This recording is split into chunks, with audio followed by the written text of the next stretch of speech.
दहेज के कारण एक समय पहले की बात है। अल्पना कॉलेज में अपना ग्रेजुएशन पूरा करती थी, तभी उसकी मुलाकात एक लड़के मनोज से हुई है।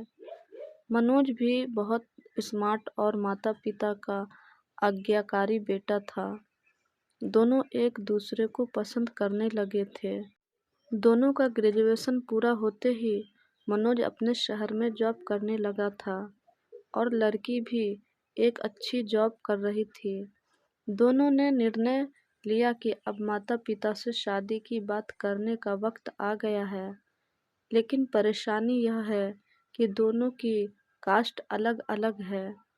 अल्पना गुप्ता परिवार से थी और मनोज राजपूत परिवार से था। मनोज के समाज में दहेज बहुत जरूरी है, जो कि नकद में होता है। उसके अलावा कई तरह के गिफ्ट और गहने की भी मांग की जाती है। मनोज और अल्पना की यह स्थिति थी कि घर वालों को मनाओ, अगर तुम सभी को मना पाओगी तो मेरे माता पिता तुम्हें पलकों पर बैठाएंगे। अल्पना ने अपने माता पिता से यह बात कही। अल्पना के माता पिता को यह बात पसंद नहीं थी, पर अल्पना की जिद थी कि अगर मुझे दहेज दोगे तो मेरी इज्जत बढ़ेगी। अल्पना के माता पिता सक्षम भी थे, बिना मांगे भी अल्पना को बहुत कुछ दे सकते थे, पर उन्हें इस तरह दहेज की मांग करने वाले लोग पसंद नहीं आ रहे थे। लेकिन माता पिता अल्पना की खुशी चाहते थे।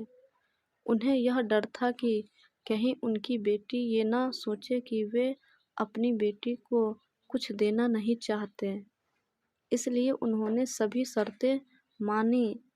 शादी में मनोज को कार, फ्लैट, फर्नीचर के साथ 80 लाख नकद दिए गए। साथ ही अल्पना को गहने भी दिए गए और सभी रिश्तेदारों को गिफ्ट और कपड़े भी दिए।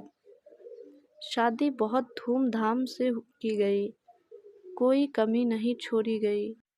अल्पना को मन ही मन यह गुमान था कि कास्ट अलग होने के बावजूद माता पिता ने उसकी शादी ससुराल के हिसाब से की।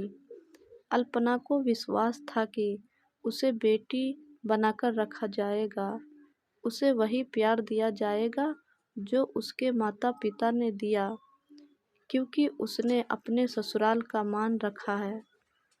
अल्पना ने अपने घर से ससुराल विदा ली। अल्पना गुप्ता परिवार से राजपूत परिवार की बहू बनी।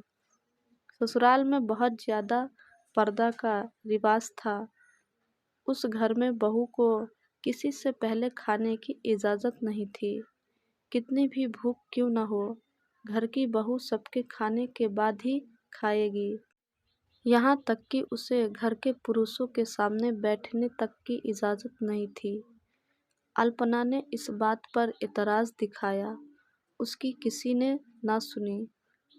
मनोज ने भी यह बोलकर मुंह फेर लिया कि यह तो परंपरा है। अल्पना को जो गुमान था वो धरा के धरा रह गया। उसे अपने माता पिता की बात याद आई। जब उन्होंने समझाया था तो वह उनसे बहुत लड़ी थी। उसने ससुराल में बात करने का फैसला किया।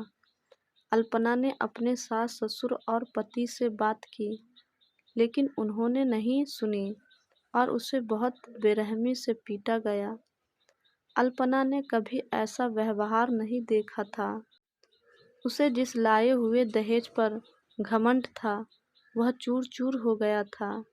अल्पना को माता पिता से बात करने में भी शर्म महसूस हो रही थी और इसी कशमकश में एक दिन अल्पना ने अपने आप को ख़त्म कर दिया। माता पिता को जब यह पता चला तो उन्हें अपनी गलती का एहसास हुआ कि वक्त रहते समझा होता तो बेटी साथ होती। जो लोग दहेज पर बेटे की शादी करते हैं, उनकी सोच हर तरह से छोटी होती है।